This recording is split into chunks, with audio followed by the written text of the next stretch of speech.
Welcome to the strange and unsettling world of terror at Collinwood. Happy New Year. I am delighted to be joined by my two sensational guests returning to the podcast, Danny Horn and Laramie Dean, and we're going to be talking all about why the 1897 storyline works so well. But before we get to the show, I have a couple of news bites for you. Just a reminder about the 60th anniversary Dark Shadows event in Los Angeles. Just in case you haven't heard, the official Dark Shadows 60th anniversary celebration will take place on the weekend of Friday, July 31st, Saturday, August 1st, and Sunday, August 2nd, 2026 at the Westin Los Angeles Airport Hotel.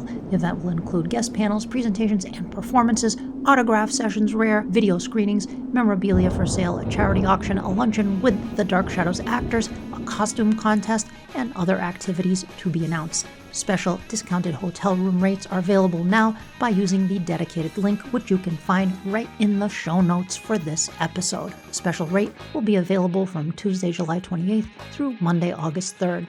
More details to follow soon. Make your Dark Shadows hotel room reservations now. Another big event happening the following weekend, Friday, August 7th through Sunday, August 9th, will be Monsterama in Atlanta, Georgia, which will be a celebration of both Dark Shadows' 60th anniversary and 100 years of legendary writer Richard Matheson. Some of the guests in attendance include Dark Shadows stars Catherine Lee Scott and James Storm, author Jeff Thompson, and hey, I hear Penny Dreadful's going to be there too. I hope to see you at one or both of these great events. And last but not least, Stuart Manning announced on the Dark Shadows news page that we should keep an eye out for the second issue of Daytime Gothic in coming months, just in time for the 60th anniversary. So I will certainly announce that here when I hear anything. And without further ado, let's get to the show.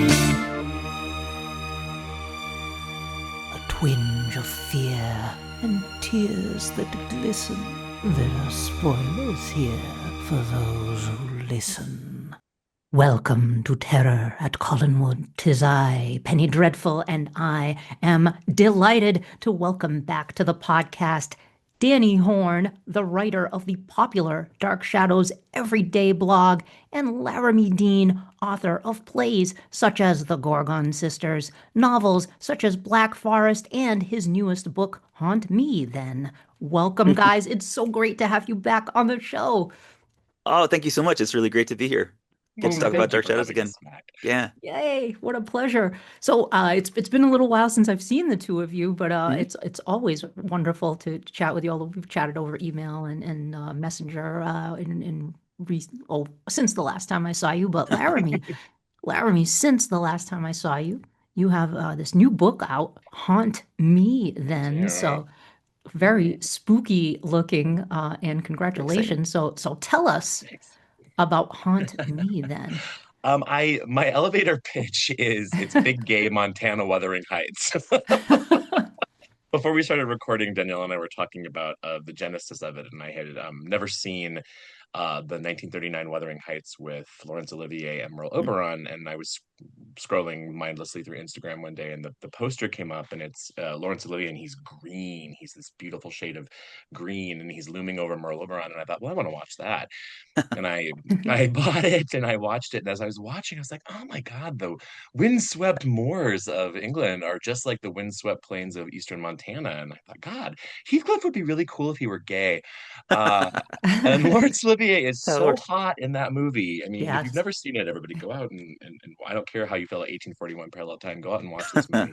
And I started writing the book in December of 23, and I finished in March of 24. And sold it on my birthday last year in January to Horror Smith Publishing, and it came out in October, and it is beautiful. It is my beautiful second little bidet. So it is out in the world right now, available for you to peruse, Dark Shadows fans, because I think you'll enjoy. Yeah. And you said there were elements of Vertigo in it as well? Oh yeah, that just kind of happened. I was talking with Stephen Robinson about Vertigo because he's a big fan, and I had never put together the connections. I don't know how I never did this. In 1967 storyline where Barnabas tries to turn Maggie into Josette, and I was like, oh yeah, Yeah.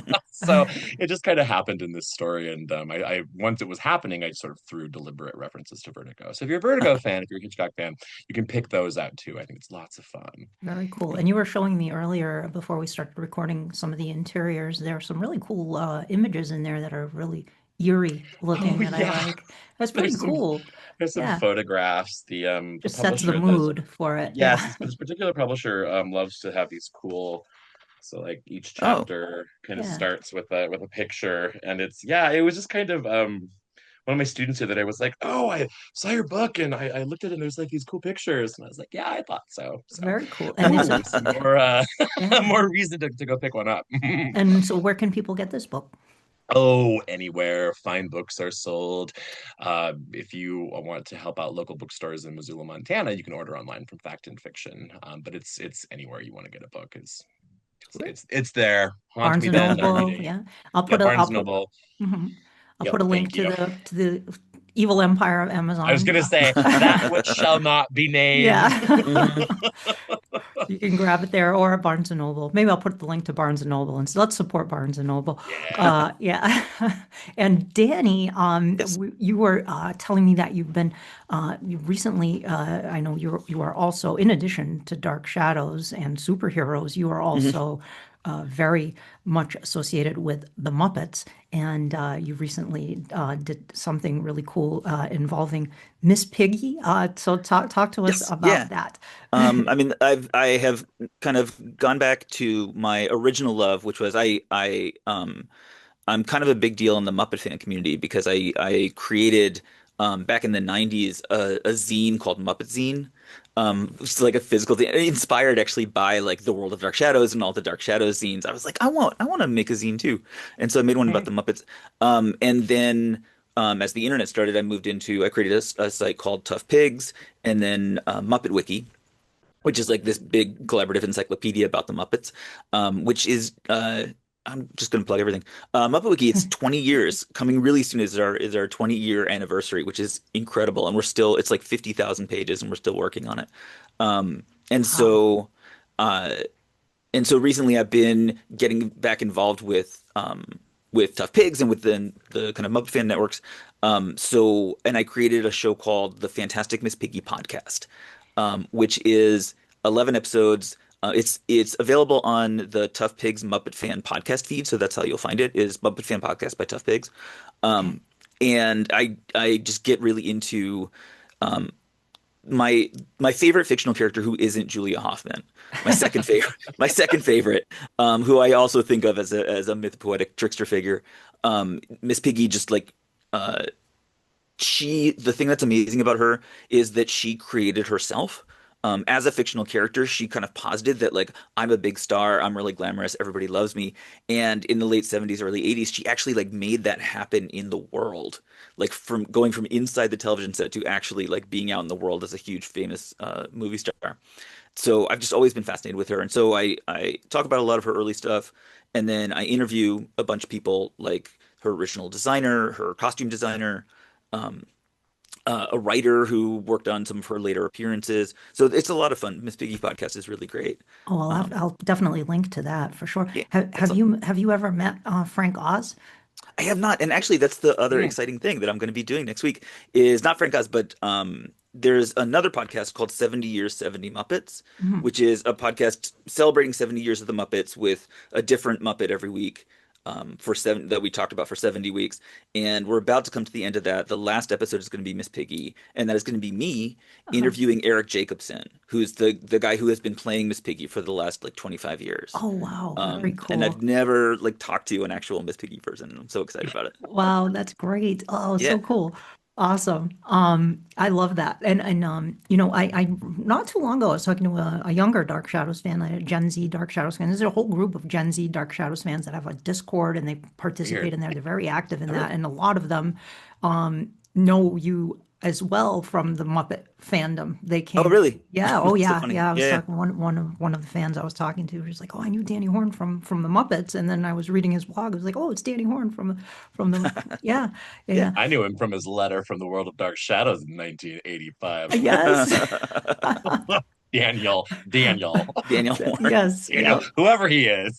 I don't know how that happened because I really never called myself Daniel. Yeah. So Although I don't know. there is a Daniel Horn I am friends with who's a monster painter. Mm, Does beautiful paintings for covers of monster magazines, and he did the oh, cool. painting in Crimson Peak for Guillermo del Toro. He's a brilliant, Oh, brilliant artist. Oh, Yeah. neat.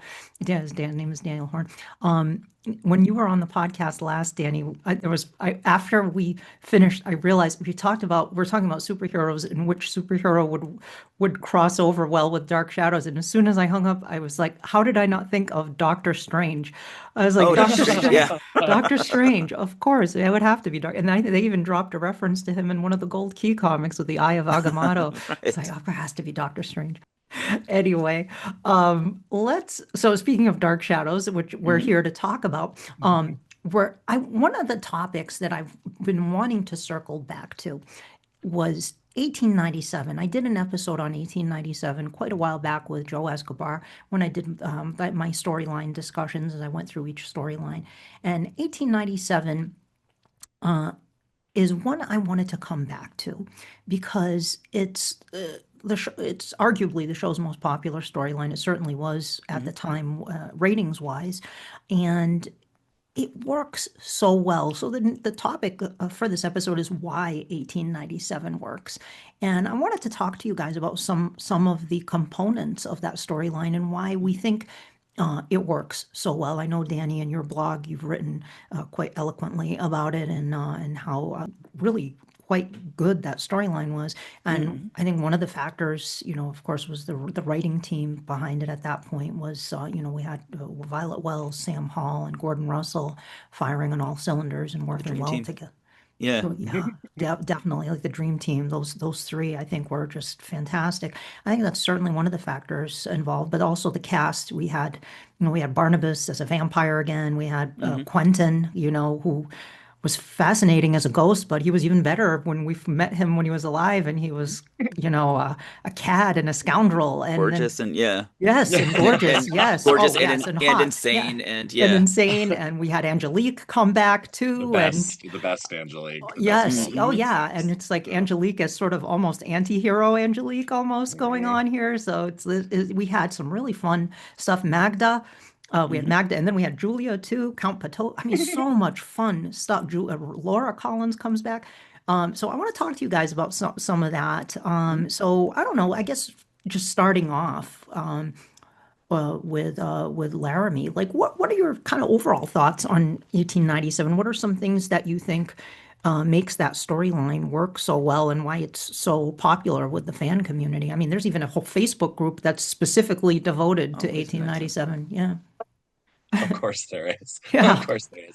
I just feel like it had the show had enough time to kind of percolate and figure out the more successful aspects. Hmm. And Danny, sometimes I unintentionally steal from you when I'm talking Go and ahead. describing the Feel show free. or teaching, by the way. So thank you for teaching me the term mythopoetic trickster figure. Yeah. I throw that in whenever I can.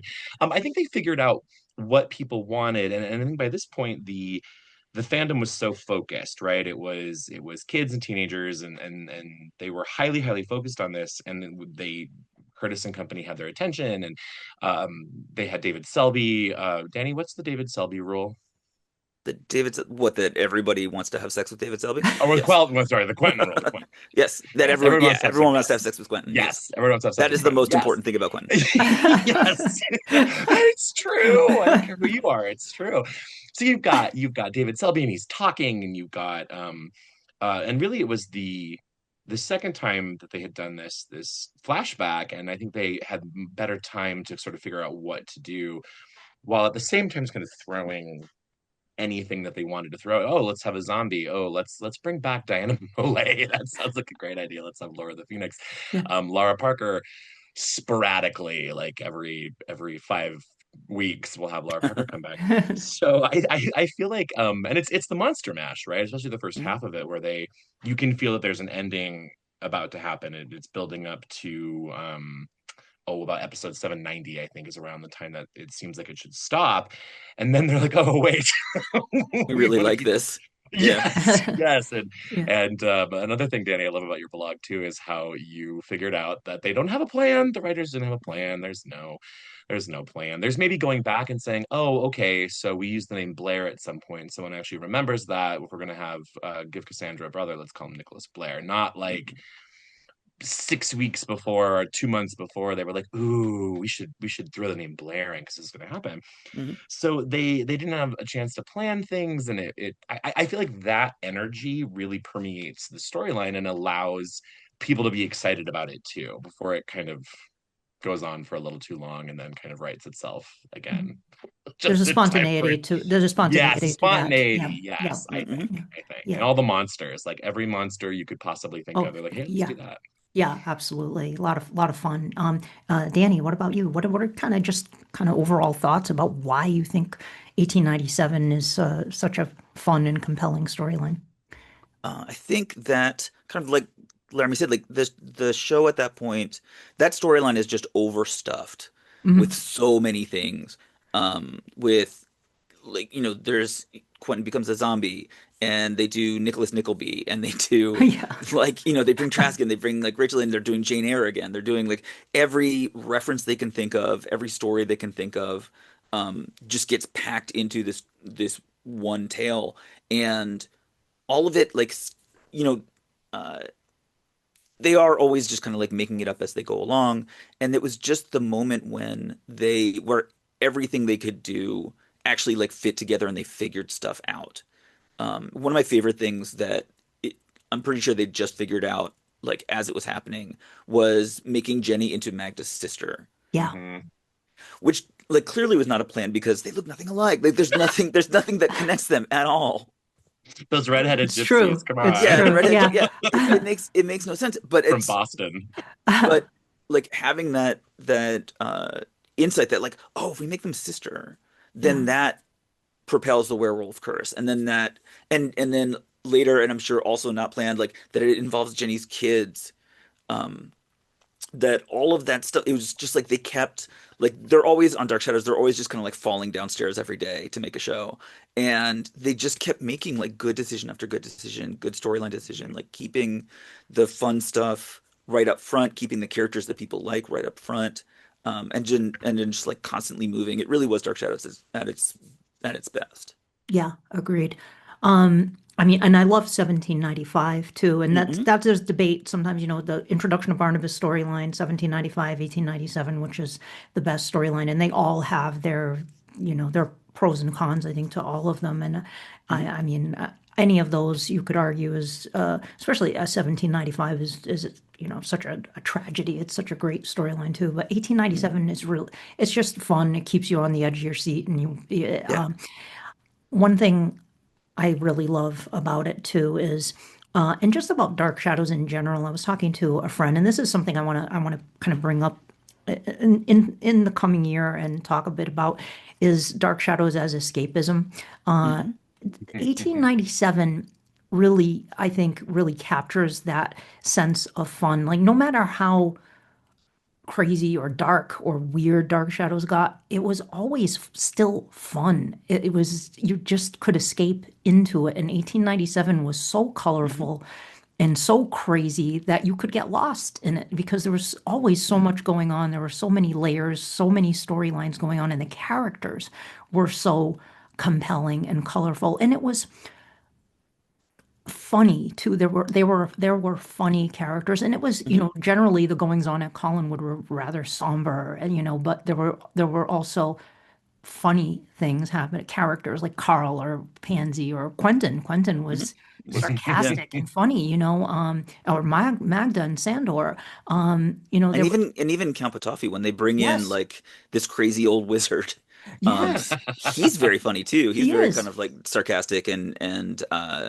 enjoys playing with people the way that he does. Yes, And and they, it's and they a give him some excellent lines of dialogue too. I mean, you Mhm. mentioned Violet Wells earlier. I mean, they Mhm. had Violet Wells wrote Angelique better than anybody ever Mhm. wrote her. But you know, agree. that line Patofi has about, "Do you think I care about was the leaves on the trees?" Every He's leaf, talking about yeah, every it's leaf on like, this tree, yeah. oh, that's Yes, so good. Yeah, yeah, yeah, yeah. yeah, yes, excellent. Yeah.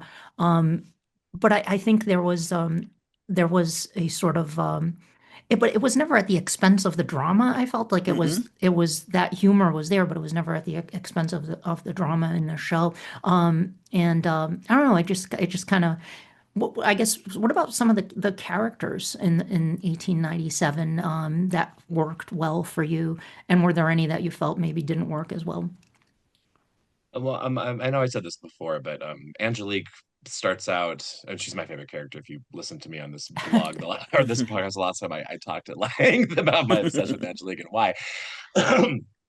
But she is allowed some change and some growth to happen. All of a sudden, she's helping Hmm. for a price, but she's still helping. She's aligning herself with the characters that we like, and we want to see them work together. And she's always dangerous, right? It isn't until I think Count Patofi paralyzes her, locks her in a cave later that she kind of loses her edge a little bit. But it's a fun Angelique who finally ditches her Barnabas obsession for 100 episodes or so, and then which is interesting, which is growth, which is what we want to see. Mhm. Um, uh yeah, that's my big Yeah. reason for enjoying 1897, besides the fact that it looks so good too. Like there was nothing else on television that looked that way. The Mhm. wigs and ringlets and the guy liner and Oh, the the costumes were the great. amazing Yeah. Yeah. costumes, Oh, right? Like yeah. I love 1841. Oh, I'm sorry, go ahead. No, I'm sorry. The Victorian era just lends itself so well to sort of Mhm. the whole Gothic aesthetic anyway, so it just Barnabas dovetailed gets a new nicely. cape. Barnabas gets Yes. that like Yeah, yeah. that woolly cape. Yeah, yeah, yeah. Quentin gets this cool. I'm just very in. I'm jealous of the costumes. I would dress that way if I Yeah. didn't think it would make me look weirder than I already do. What are some of your favorite characters from 1897, Danny? Well, it's Quentin, obviously. Is just as somebody who came in, and again, like I don't think that they were doing the turn of the screw storyline. I don't think they necessarily knew like we're actually going to bring this guy in and make him a star. Mhm. They clearly didn't have the plan because the idea that that Beth is a maid really, like if you look at sort of what's happening in late 68 into 69, that like they didn't know that she was the maid. She's a Um, governess. she was, yeah, she's supposed to be like a governess, and then so they're sort of like making that stuff up as they go along. Yeah. Um, and the way that they establish Quentin as always being like on the back foot is something that I think is great. It's especially if you compare it with kind of later on, I think in all of the other storylines following, they had a problem, which was that they kept making Quentin the head of the family Yeah. because like David Selby's the most popular, and so therefore we go, and now he's in charge of Collinwood, and so in parallel time and in 1840, um, he doesn't get challenged as much, um, and is not as funny, and especially in parallel time, like he just gets to be shouty a lot, Yeah. and like a bad husband Yeah. in Yeah. both parallel time and in 1840, he's just Yeah. like the bad husband, which is not sexy or fun. Um, in uh, in 1897, they just keep throwing crazy stuff at him, and he has to like keep reacting and reacting. He's sort of like scurrying around, trying to like fix the problems with Laura or problems with Angelique. And once he becomes a werewolf, and like everything happens to him. Yeah. Um, and it's brilliant the way that he kind of holds that show together. Um, Yeah. but other characters that are fantastic, like you mentioned, Pansy. Um, Yeah. Mm, who was just a perfect example of like a character that they tripped over. Like again, like clearly they brought in the actual Pansy Faye for 2 episodes. Um, and then she was gone, and it seemed like that was kind of like a one joke thing, and then she was dead. Um, and then when Patofi started like casting spells on all the people who were living at Collinwood, everybody like got a new personality for a minute. Edward was a butler for a minute. Yeah. Um, and Charity was Pansy Faye for a minute. Everything else that happened at that moment in the storyline, like that got all taken away. Yeah. Like she should have gone back to Charity. Hmm. That would make sense because Edward got back to his own self, Trask got back to his own self. And they kept her just because Nancy Barrett as Pansy Faye was hilarious. Yes. And she was just so much fun that they just like it didn't necessarily make sense for the storyline. It was just so much fun that they just kept her. Yeah. Yeah. And that's A- something that I really love. And they did, there was something I liked, and it was one of those big Finnish audios, I think it was House of Trask or something, where it was set years and years later, and Pansy and Charity both still shared the same body. So they would have conversations with each other, and it was Nancy Barrett playing both parts. And I thought that was a lot of fun, where she's Yeah. still possessed by Pansy, but they kind of interact with each other, and I thought that was kind of a neat idea. And other things I love too. Jameson possessed by Count Potofi was great. Yes, really, That really was so fun. much fun. And when I had David Hennessy on the podcast, I did ask him. I brought that up, and he chuckled. He laughed. He was like, "That was with the glove, right?" I said, "Yeah." And he had a nice chuckle about that. I could tell he enjoyed doing that. And I loved Angelique versus Laura. That was really fun too. And absolutely Quentin as a werewolf, and then tying that up with Chris Jennings and all of that was really cool because it was during that werewolf storyline when the Quentin's ghost storyline was going on. It's like what's the connection here? And like you said in your blog, Danny, it's like, did they plan? That didn't seem like they had a plan, but they did tie that up. Like it was kind of cool how they ended up doing that. And I loved Quentin as a werewolf, and I imagine that if the show had continued in the present, they probably would have had Quentin be a werewolf again, because it's like, what were they going to do with Quentin? They did that, in summer of 1970, they did that whole Beckoning Fair one inspired storyline with Daphne's ghost and stuff, but it didn't seem like he was really going anywhere in the present day. And I think he does work best as sort of the black sheep of the family, not as the lead, but as the kind of the one who's always like, yeah, he's kind of shady, but he's on our side now. But everyone thinks of him as a werewolf. If you think of Quentin, yeah. I mean, I think in the Gold Key comics he was a werewolf. The first time I saw Night of Dark Shadows when I was a kid, I think the '91 series was happening, and TBS was going to do a back-to-back. Yeah. 4 lovely hours of these Dark Shadows movies, and I didn't know anything about Night of Dark Shadows. I didn't know what to expect, but I was like, well, Quentin's a werewolf, so they're gonna have a werewolf story. And the werewolf never showed up. Yeah. So disappointing. I'm surprised. I've talked to a few people who've expressed that too. Like, why didn't they do a werewolf movie for Night of Dark Shadows? It kind of would have made sense because you had Quentin and you had Angelique could have worked that in where she put the curse on Quentin. I don't know how that would have worked, but I don't know how the Alex Stevens makeup would have worked so well on the but they could have, or if they got Dick Smith to come back to do it, that might have been pretty cool because he did the old man Barnabas makeup. I mean, maybe Dan Curtis could have brought Dick Smith back. That would have been, I don't know. I mean, looked a lot like what showed up this morning in something I was looking at. Oh, My Father is a Werewolf. The boy who cried werewolf. The boy who cried werewolf. Yeah, I remember that looks movie. like a kind of like a Yorkie. I don't know. Yeah. I remember that. It was like a 1970s TV movie. That's what we would have got. That's what we would have got. Probably so. So perhaps it's for the best, though. He did not get or maybe a Paul Naschy kind of looking werewolf. Which I do always cool. One of my theory is that werewolves just make every story better. Like you can yes, a werewolf, correct. Any kind of dramatic situation, you want to do like Wuthering Heights. I saw that there's like a new Wuthering Heights movie. How much better would it be if halfway through a werewolf is jumping through a plate glass window? Like or just Jacob Elordi ripping his shirt off and 100%, 100%. I would watch that. Immediately better. We haven't had a good werewolf movie lately. We haven't, but Robert Eggers, yeah. Where we could use Aaron Johnson. I've already seen some Aaron Johnson photos where he's very hairy and covered in blood. Oh, they already released photos for it. Oh, cool! I can't wait to see that. It's set in like the 13th century, I think. Yeah, I'm excited I'm looking forward to that. He's very much doing the. Oh, very cool. Yeah, I like Robert Eggers, especially The Witch. I love The Witch. Now, another character, like you mentioned Angelique being dangerous.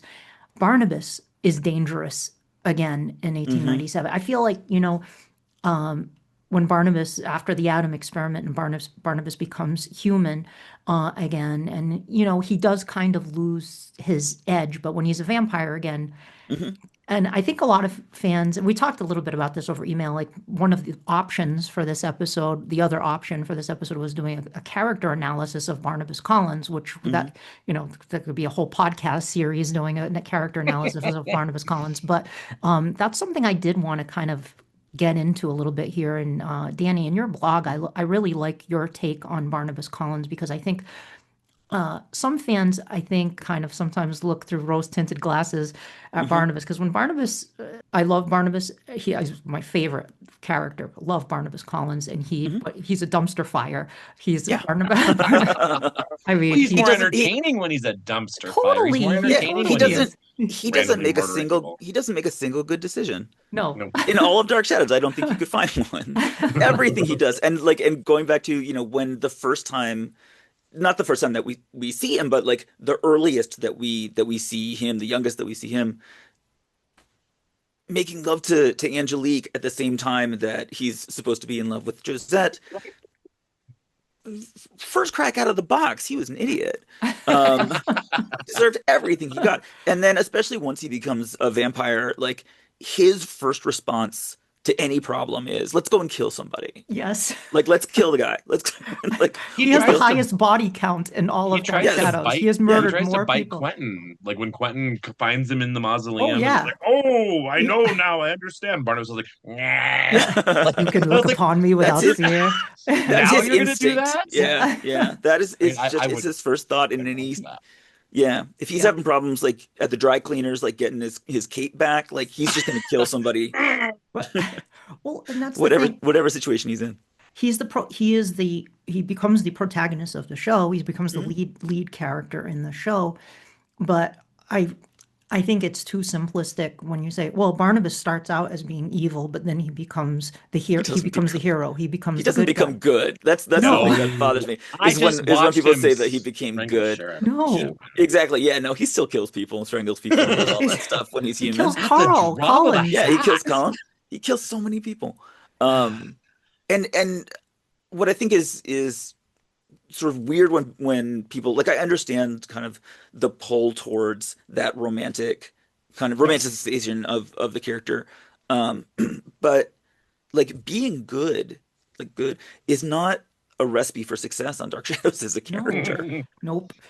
It is, especially once it goes on, and by the time we get to 1897, like the place is stocked with villains. Like practically every character yes becomes a villain one way or the other. And I'm actually just now thinking of like who in 1897 either murdered somebody or tried to murder somebody. It's like, okay, well, Judith and Edward and like Pansy. I think Jameson did not murder anybody, but that's because he just didn't have time. He wasn't looking in the right drawer. But Quentin was manipulating him into helping him do some of that, but he didn't. Yeah, murder somebody as well. So the fact that Barnabas stays evil, like, is officially evil and then kind of transitions to kind of evil. I think it's the thing that makes him so interesting and so much fun to watch. And that's what Fred liked playing too. It's that kind of, he used to like to play the gray areas of the character, and it's that interplay that's fascinating to watch. I think it's you could say anti-hero, like he could do heroic things or what he thought were heroic things, but he tried to save the family, but the way he would go about it would often be by murdering other people, etc. Or he'd randomly murder one of the Collins brothers. I guess John Carlin was disposable in that timeline. He's a vampire. He's a predator. He's a vampire. So I mean, but he's also tragic too. He could be a tragic figure as well. And you felt for Barnabas at times, but he also was, the things he did were morally not cool a lot of the time too. So. And romantically, he's a mess. Yeah. Because he's kind of like they figured out that Fred was really good at portraying longing. Yes. And they just kept giving him new girlfriends every basically every storyline. Ultimately, like leading to, I think Roxanne is the ultimate example of that, of just like falling in love with Roxanne. when he's not interacted with her at all. She's just like No. unconscious under a sheet, and he decides that he's fallen in love with her. Yes. That's where the idea of like of Dark Shadows as a love story kind of show, and Barnabas Collins as kind of a a character in a love story, it just falls apart. Yes. It's like I'm in love with this unconscious 21-year-old, Yeah, and I am also a vampire. but Yeah. he always has to have somebody, and Except for Julia. except for Julia. Poor Julia, who Yeah, does show up in 1897 as well, she does. So and much which was fun. really fun to see her as Magda and then as Julia too. So that was really cool too, as the astral version of Julia, who could not I be always harmed. wonder if she left her clothes there. Like, were her clothes astral projections? That's Because she wears Right. that that's dress and has interesting. that coat again. She has them Hmm. later, so maybe she just found them in the attic somewhere and was like, "Oh, these look old." And I think you should write a fanfic about that, Laramie. I'll Julia's get right on Julia's that. astral clothing. It's a good band name, if nothing else. Yeah, it was there was some really fun stuff. You get an interesting character for uh, Catherine Lee Scott too, with Hmm. Kitty Soames too, which is kind of a different sort of She character. is she is her most. She's having Catherine Leigh Scott is having the most fun Yes, of all of her characters. She is having a grand time playing scheming Kitty sort of. Soames. Yeah, Yeah, yeah, like yep, finally getting to like not be the girl next door or the innocent, the Jane Eyre, yep, that she gets to be the scammer, yes, and the over emotional one. yep. She's just having so much fun in that story, and Well, it what makes did me you really say in your blog, Danny? Too, who was she imitating when she was making her early acting her choices? acting experiences. As Kitty, oh, I can't Hmm. remember. I can't remember who Grayson I was talking Hall. about. She Oh, was right. Oh, doing yeah, she Grayson was doing Grayson Hall. Hall. You're so right. Yeah, like lifting up her chin Yeah. all the time and doing Yep. interesting things with her hands. I was saying Kind all of the like, hand stuff. Yeah. yeah, Oh, I yeah. love it. I love it. I can see that. Yeah, absolutely. And also, I was talking to my friend Erin yesterday, and she's watching she's right about to get to the creation of Eve and Nice. the Adam and Eve storyline, and she was asking me about 1897, and she's like, "Oh, are there any? Does Trask come back?" I said, "Well, his descendant does." And he's Yeah, even worse than the other Trask, because at least 1795 Trask believed in all the craziness he was right. spouting. 1897 Trask is a complete hypocrite. Talk about, I'd say, definitely, arguably, maybe the biggest monster in Dark Shadows who isn't a supernatural creature is Hmm. Gregory Trask. He is Yeah. And you know real what's piece so of work. fascinating about that too is when I was younger, I hated the whole Trask thing. I hated the whole thing. I would skip. I would Oh, do whatever. really? Why? Really? Yeah, and now that I've done a couple of rewatches as an adult, I really enjoy. I mean, it's a very satisfying arc, right? And, Hmm. and I'm sure once again, totally unintentional, but to have Judith wall him up and to have this to Yeah. start this trend of, oh, let's wall up the Trask, or to continue that trend of let's wall up the Trask. Um, but it's just very satisfying after all the Amanda stuff and Hmm. and him taking over Collinwood and scheming and doing all the things.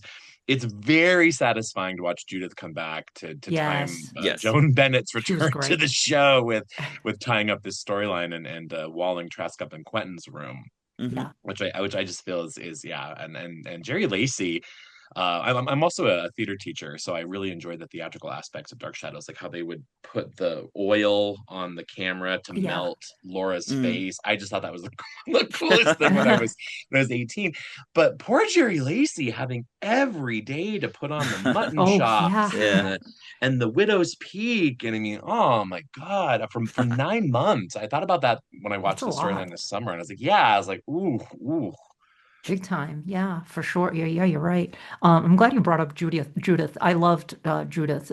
I loved Yes. all the siblings, like just Hmm. the Hmm. interplay between the four of them, and they all had such distinct personalities, and just the contrast between all of them, and that they were always bickering with each other and trying Really good to material to putting play each too. other Like they're down. And they're allowed not to be goldfish people in yeah, Right. this yeah. arc. And the whole thing with the will too, with Edith's will, Yeah, and and and that, starting out with that, with everybody opposed to each other. It's yeah, like everyone got on in the present day. By the time you get to the end of 1968, like we've kind of nerfed all the Collinses. That Mhm. like everybody, like all the Yeah. problems that Roger used to have, everyone's kind of forgotten about that. All of the like tragedy that Elizabeth had, we've sort of like now it's just everyone's like, and Carolyn, like everyone's just being nice. Yeah. And so to go to 1897 and to have everybody in the family hating each other and competing with each other and trying to like double cross each other was such a fun way to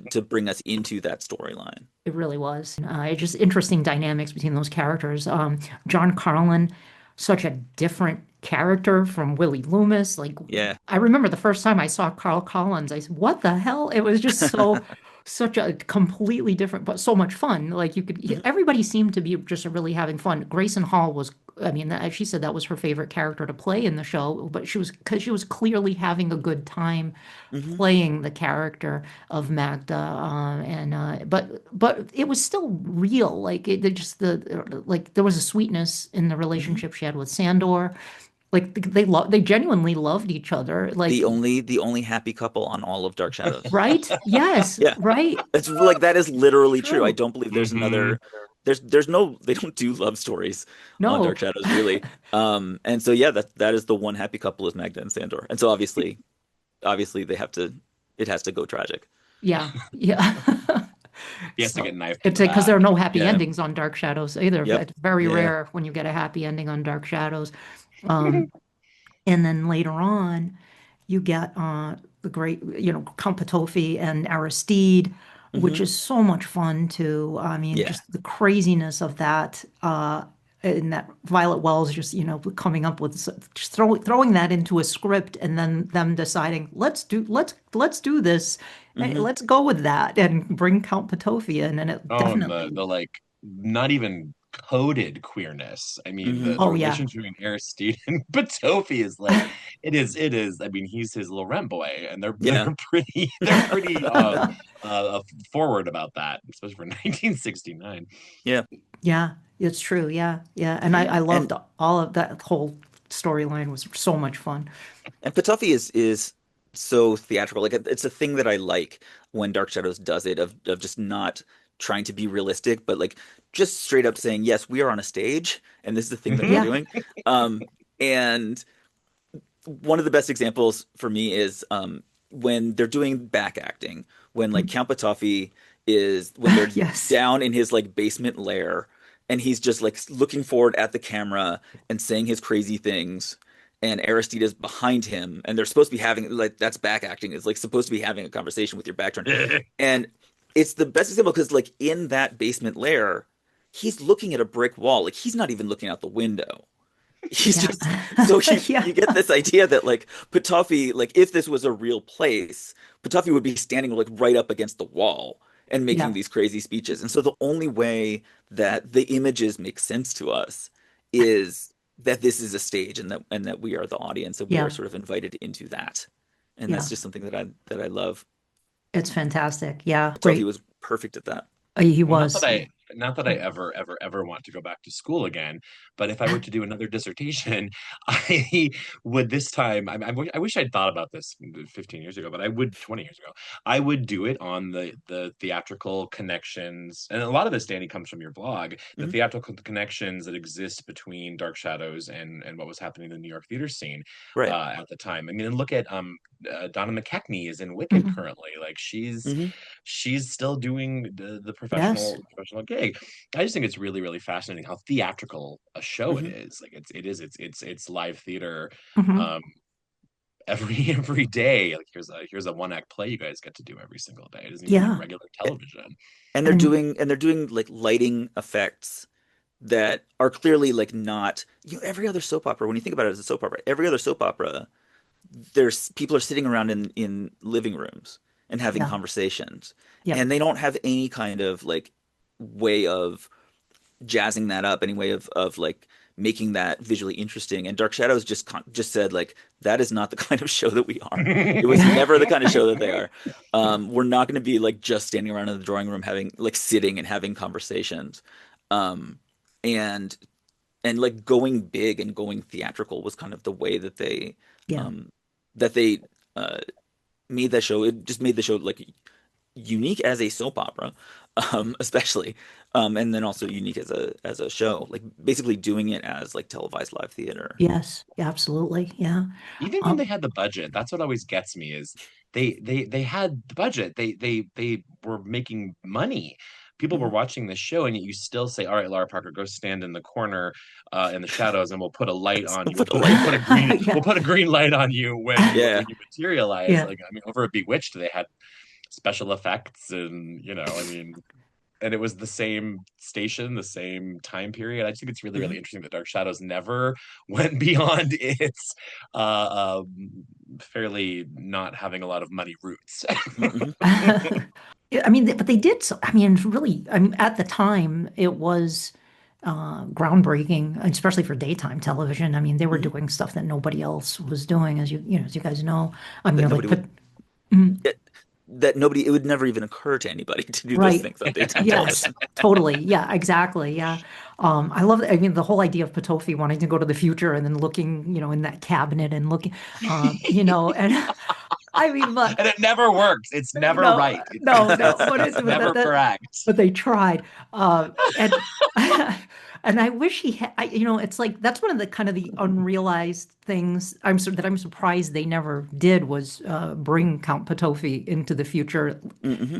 later. Like it's like that. I'm surprised because that character was quite popular. I'm surprised they did not bring him into the present and have him be a threat in the present, like they did with bring Nicholas Blair back. I'm Hmm. surprised they never brought Count Potofi back. They probably would have eventually, I imagine. Any other, I guess, is there anything else we want to say about 1897 before we wrap things up? Are there any other thoughts you guys have about it? Or just, I guess, in general, just about Dark Shadows, and maybe why it continues to resonate with people. I'm very intrigued by oh, I'm suddenly forgetting Hermes Press and Yes. how they. I'm assuming you, Penny. I think you read the new graphic novel. Oh, yes. Yeah, yeah, yeah. I Yeah, did. Yep, yeah. yep. Danny, I'm not sure if I you. no, I have not. Yeah, it's interesting. I'm planning to do an interview with the writer. With Uh, Craig? yeah, Oh, yeah. for my blog, Oh, Shadows on the great. Wall. What Um, did you think of it? um, I liked it. I'm I'm easy. Uh, don't tell anybody when it comes to stories and remakes and things. Like I generally tend to like it just because it exists. And the fact that Hermes Press is that they had the paper dolls and they had the coloring book and this new graphic novel. Um, they did some really interesting character descriptions at the end. Yeah. Oh, wait, no, where is it? Here it is. They misspelled Collins. I didn't notice until I was sending the shirtless picture of Quentin to my friend Fran. Yeah, Quentin Collins. I mean, look at Oh, that. no. Okay. Ignore that and look at That's the not like. good. Look at. Well, it wouldn't be Dark Shadows if Mm. there wasn't a blooper somewhere. Yeah. That's what Yeah. I said, Yeah. and I think they're Yeah. super gross. I don't know. I like the art. Danny, I you sway me a lot when it comes to the idea of Dark Shadows is lightning in a bottle, Hmm. and I really like the 91 series. I understand all the criticism, but I think I always just like it when stuff comes back and I want more of it. Hmm. And I like that this is a continuation. Carolyn is central to it. Barnabas is a monster, and they treat him like a monster. In the artwork, nobody really looks like anybody. Which is fine with me, actually. Hmm. It makes it feel like its own thing. I also really liked that they had visual references and then labeled episodes where Yeah, the I thought reference that came was cool from. too. Yeah. Yeah, like Barnabas is choking Maggie, and it's that scene where he's going like this, and It's his, Oh, she's nice. Yeah. and there, I mean, episode. it's right there. It was that some cool Easter egg stuff. So I'm really intrigued by the fact that they are still making stuff. Hmm. If you can see a little glimpse of my office. I'm a stuff person. Me I like too. things. I like things. And I want to buy the things that the things that go along with my interests. And Dark Shadows has always had stuff from the fanzines and the concordances and all the stuff Kathy Resch did, and now Hermes is doing that. And Craig told me that there's going to be, well, maybe I shouldn't say this. Maybe I should cut this out. But there's going to be more There's going to be Yeah, more. yes. He said it when he was on the podcast that Oh, did he? if, Okay, good. well, he Yeah. said if this one does well, that there will be more of them. I always So it just. will be a series because it kind of ends on a cliffhanger. So Mhm. I mean there will It be seemed cool. And I've always been kind of snarky about what did you say?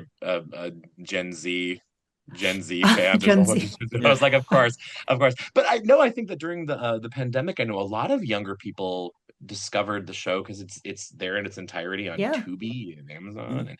And I don't know. I always feel a little bad for them because they'll talk about things like seasons. What season is this? Right. And Yeah. Yes. they don't, Don't and they're forget like, why seasons. does it start with episode 210? And so I teach high school students, so I know that they only are interested in what they're interested in, and they won't look up Mhm. information unless you require that they do Yeah. it. And even then, they might find a way to get around it.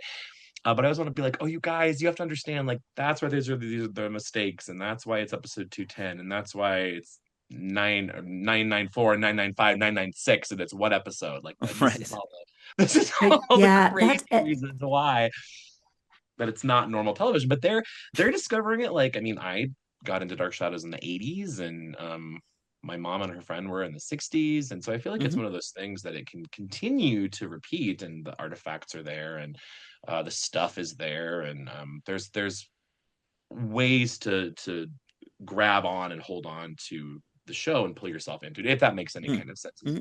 as an yeah, image. I think that's really kind of cool. I think yeah. that's my Yeah, last and thought. It is, yeah. it's really amazing that just that all of that stuff is available and exists. It was such a special thing that that nobody planned at the time. But if you look at, I'm a soap opera fan in addition to be like that kind of Dark Shadows brought me into being kind of a soap opera fan of this medium that doesn't exist anymore.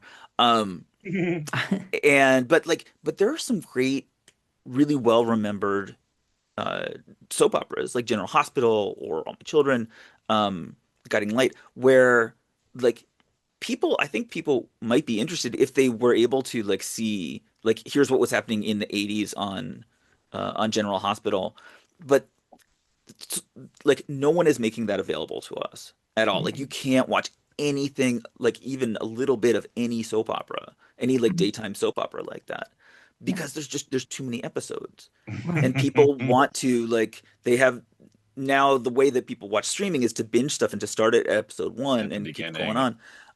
And there's too much there's I don't even know how many thousands and thousands of Oh episodes my there God. are. Yeah. Yeah. And so because Dark Shadows is just 5 years, Mhm. it feels like that's just enough that they will bother to actually put out all of those episodes and make those available. And so it's the only artifact that we have of what daytime TV used to be like. And Mhm. we're so lucky and so blessed that that we love the show that gets to live on forever. Um, First in reruns and then now in streaming. I think it's also because it is part of or connected heavily with the overall horror or terror Hmm. genre too. Like horror fans tend to, it's like, what, there's a show with vampires and werewolves and I witches. will watch I'm going it. to Yeah. watch that. Yeah. So, I mean, people who like that stuff are going to Hmm. generally seek it out or check it out. Because doing horror conventions is penny and stuff, I always get people come to my table like, "Oh, Dark Shadows, I've heard of that." Or and then I'm always like, the evangelical, like, "Hey, Cheerlead. yeah, Yes. yeah," like Shirley, you gotta check it out.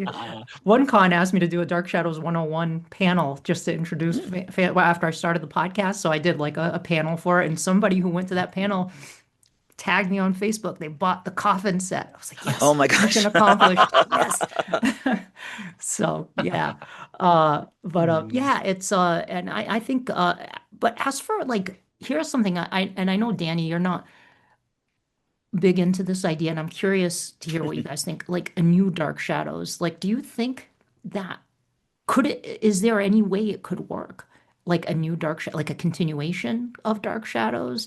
Which is what Craig is doing with his graphic Hmm. novel, but in a TV series, like a new Dark Shadows, or is it so unique that it cannot be continued I know they've tried to reboot it. I don't think I'd want to see another remake Another of reboot. Dark Yeah. Shadow, Yeah. unless it was like something very unique in a different medium or something like That's the that, maybe. problem, But though, isn't it? yeah, I know Mark Perry is still shopping around his show, which I listened. Was he on your podcast, he Danielle? was a Or few yeah, years and I ago. think Yeah, I listened to that. And he wanted a character to be Victoria's daughter. daughter, and I was Yeah. like, oh no, that now she's got to be her granddaughter or her great granddaughter. Yeah, this No, was a while no. ago. This was a minute ago. I don't know. I feel like it would have to be its own thing, and if it's its own thing, is it still Dark Shadows? I mean, I Mhm. don't know. Mm, I said I'm greedy. I always want more of something. I give it a shot, but yeah.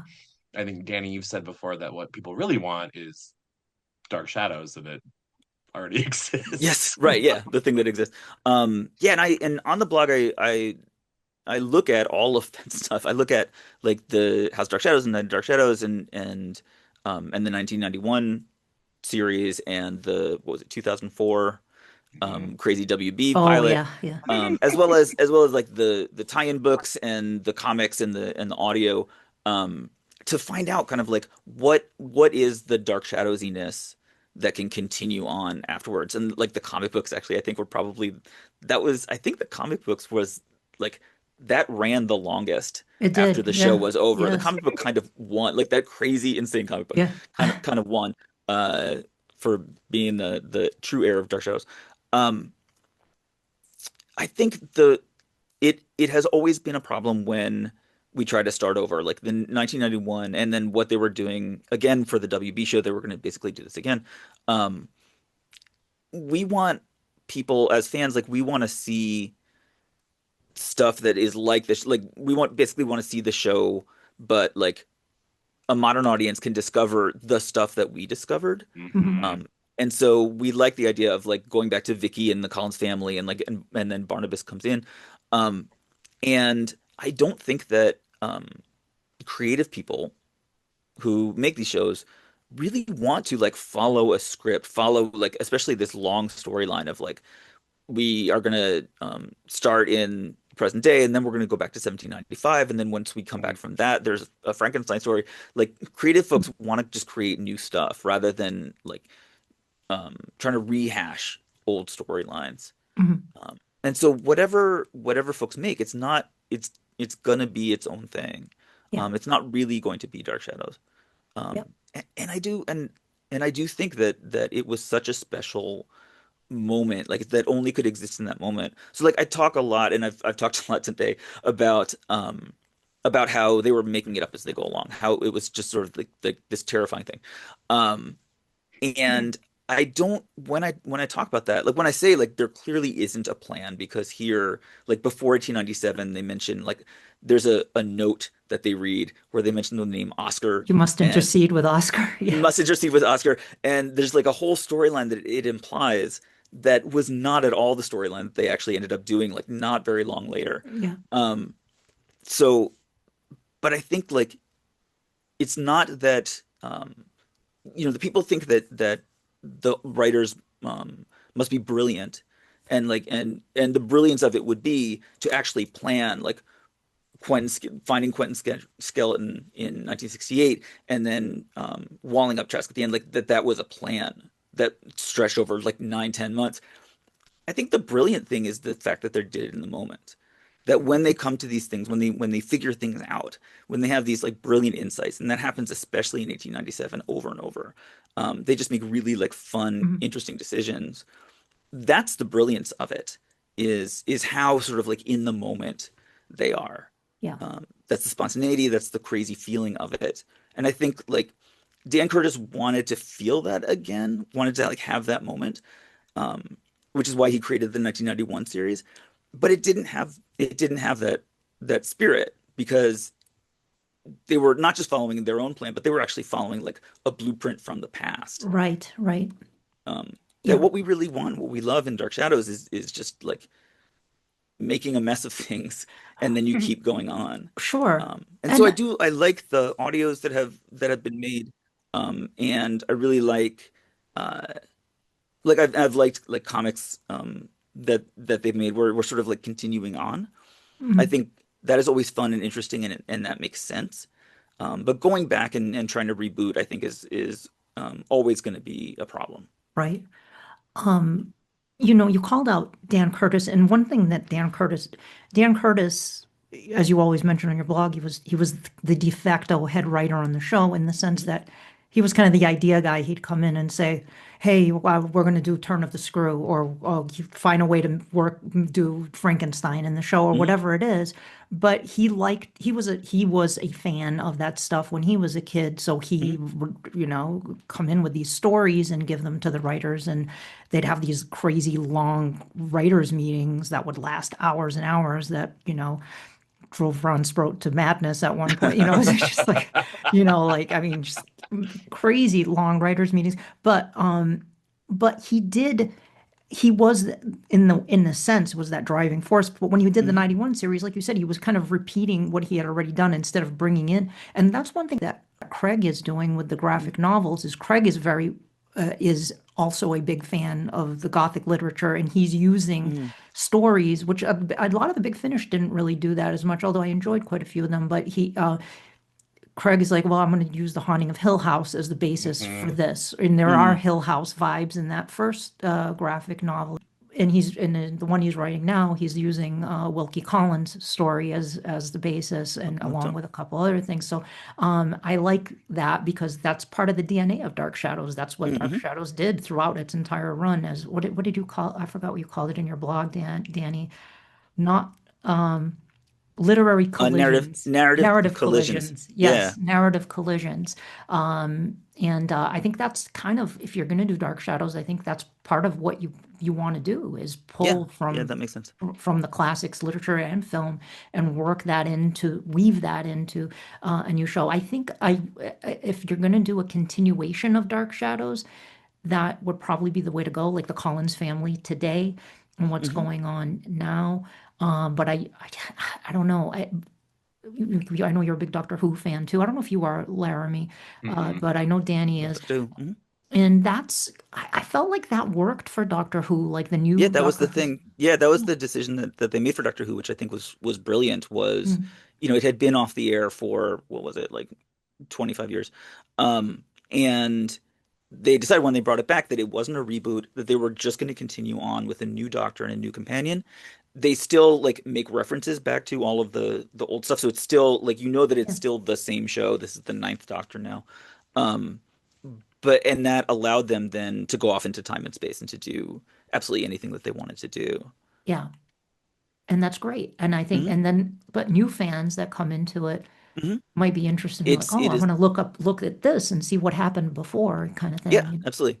Yeah, Yeah. people can discover this whole kind of universe of stories within Yeah. Doctor Who. Yeah. The Um, only thing I would ask if they were going to do a Star Trek: The Next Generation kind of a thing, which is mhm. what seems like what we're talking about, would be to allow allow other actors to play Barnabas, Angelique, and Quentin, and find a way Yes. to bring Julia back somehow. Mhm. Like, not to feel like the only person who can ever be Barnabas is Jonathan Frid Yeah. or Lara Parker. You know what I mean? Mhm. Because I want those characters back doing new things, having new adventures. Yeah. Yeah. Which is what Big Finish has been doing. And I would think it's totally possible. I mean, I don't know. I agree with you. They're But I doing like a think you need to Bewitched cast the thing. right people in those roles. That's the Mhm. tough thing. I think you need, for Barnabas, you need somebody with that kind of Shakespearean gravitas that can Yeah. kind of play that. Um, and I think that's challenging.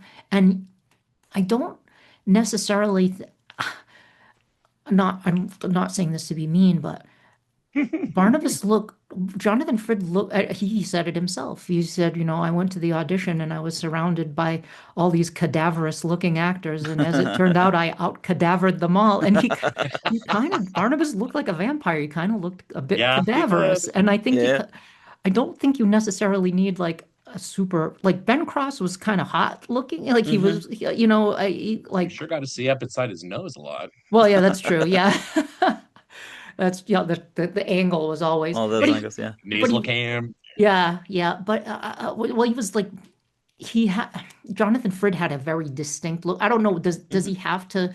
does he have to kind of have that look to him? I think he should kind of look a bit eccentric in his, I don't know. I Well, kind of maybe like, they need to film it live. Maybe they need oh, to like, hey, this is a crazy thing. yeah, What have we got to lose? yeah, There's Right. 5 missed fires in the past. yeah, Let's do mm, a theater actors right. from New York, Yeah. But cram them onto yeah, a little tiny set, 3 but cameras, see what happens. but Lots of boom I mics. do know, I do agree with you that we need if they're not there right away, I think they should be some kind of presence, or the threat of their return is there in the background somewhere, or reference to them, and maybe we can see them later on. I don't know. In that sense, it is different from Star Trek. Like when they did Star Trek: The Next Generation, people were like, "Well, you can't do Star Trek without, Kirk, Spock, and McCoy," and they did. But they showed up eventually in the different iterations, throughout. Yeah.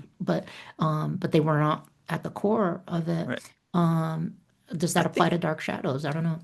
I think we are lucky. We are blessed that we have the perfect version of Dark Shadows. Yes. Yeah. Is the Yeah.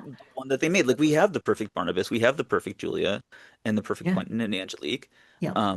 And they were Jonathan Frid and Grayson Hall, um and like I said, and we get to have that and watch that and Yeah. share that with people. Yeah. Um, I think no matter what we would do with any kind of continuation, like it's still it's not going to get better than 1897. Right. Right. So like when the show was really, the show goes up and down in all kinds of different ways, but like when the show was really cooking, which I think 1897 was the best example of that.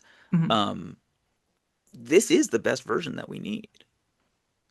I guess I just would hate to see the I did an episode with Patrick McRae on why Dark Shadows fading, and I worry about you, without something new. And a lot of people I've brought onto the show, that's what they think would bring new Mm-hmm. fans to Dark Shadows, is a new version to bring fans to the old version. Right. And I worry that without something that will excite the fans Catalyze or them. people and put it on in the pop culture map again. You I think mean, folks it's will still just there, forget but it? it's always kind Yeah. of on the fringes, I think, right, at least right now. I worry that it will kind of fade, I don't know. What do you guys think? I don't know. I don't know. I think the fact that we're still talking about it, the fact that like I said, there's this merchandise, and merchandise only comes out if people are going to buy it. Like that's the Mm-hmm. only reason people release Yeah, but how merchandise. many licensees do we have? Oh no, I know, but like Mm. it's like when I saw this, I Yeah, was like, oh wow, okay, yeah. cool. Like this is still happening. Mm. Um, I mean, I don't know. I was aware of Dark Shadows because I was a monster kid in the 80s, but definitely the 91 series did catalyze me, made me go, oh, okay, I'll start making scrapbooks and I'll buy the World of Yeah. Dark Shadows. And Mm, I mean, in the internet, if people want stuff, it's there. mm. And Danny, I see comments on your blog all the time from people From today. people who are just new, Yeah, just coming yeah, to the because Yeah. blog. I like to read it when I'm watching the show and like see, Yeah. and people are still commenting. So, Yeah. I mean, I don't know. I don't have an answer for that. I actually can't predict the future, but I wouldn't say no if Mhm. somebody wanted to do a new version of Mhm. it. I just I worry that it would not be good, that I would hate it. But but I also like But the we idea. Why but would we you want ever to. think that? But I also like the idea that it would bring people to the Yeah, original, new and people, you know, new blood. Yeah, yeah, it is such a fun thing about the Dark Shadows fandom that we care about that so much. mm, Um, about like people discovering this crazy thing that is it's hard for people. You have to make a lot of like allowances for what kind of thing you're watching, Yes. because what you're watching is something that is not it's nothing like TV today. no, Mhm. It's very different. It's much, TV today is much more realistic. And this is hugely theatrical and crazy. You have to make allowances for the fact that sometimes it's really slow. Um, and uh and the bloopers and like the weird effects and everything. Um, but I think when people make those allowances, like they can see how brilliant this is. And the fact that it's like, at least it's available and it's out there for folks to discover. I think there will always be people who are discovering Dark Shadows. Yeah, good. Well, that's that. I think that's a great place to end it on that note. That is an excellent place to end it on a positive note. And folks, speaking of discovering things, please go pick up Laramie's new novel. Want me then? Yes, if you well, yeah, it's Wuthering Heights. It's again, in the DNA of Dark Shadows is to steal, which is borrow, appropriate. There we go, appropriate. I like to. I live in the land of be adaptation. inspired by. Yeah. Yeah. Be inspired by. Yes, So, indeed. Narrative it's collision. it's a ghost story. It's a haunted house story. It's a queer love story. It's a very sad story. And it's creepy. And look at the cover, right? Yeah. I can't wait to read it. I have book plates if people want me to sign things. I did buy some book plates too. So it's available wherever you want to find books. You just my website is bylaramiedean.com, and I'm on Instagram at bylaramiedean.com, so you can find me. Nice. Wonderful. And Danny, and tell us again about your podcast, the Miss Piggy podcast. Yeah, it's called the Fantastic Miss Piggy podcast. It's how crazy things can get when you get so deep into one character and focus on it. You can find amazing things there. And so folks can find that on the Tough Pigs Muppet Fan podcast feed. And then on 70 Years, 70 Muppets, I've done a bunch of episodes. The episode about Menomina is really, really fun. It's me and a friend of mine. And then I'm about to do an interview with the performer of Miss Piggy. And so that is something to come and check out as well. Great. Wonderful. I love it. Well, guys, thank you so much for thank you. coming back to visit with me and hang out for a little while. Thanks for having us. Oh, yeah, thanks so much. It's been great to talk about Dark Shadows again. I love being able to revisit. Yay. Well, it's been my pleasure chatting with the two of you. Oh, thank you so much. And folks, thank you so much for listening. Please do, if you like the episode, which I'm sure you did with these two wonderful guests I've had here, please do like the episode if you're listening on YouTube. Please subscribe to the channel if you're listening to the YouTube version. And if you're listening on Apple Podcasts, I always forget to say this, especially on Apple Podcasts, please do rate the podcast. That does help the podcast to reach more Dark Shadows fans when they're searching for Dark Shadows podcasts or spooky podcasts. This will show up in their searches. So do give it a rating, give it a review if you have the time, even if it's just a very short, one sentence review. I would certainly appreciate it. And thank you so much for listening. And for as long as they lived, the Dark Shadows never truly vanished, for there will always be terror at Collinwood. Terror at Collinwood is a Penny Dreadful production.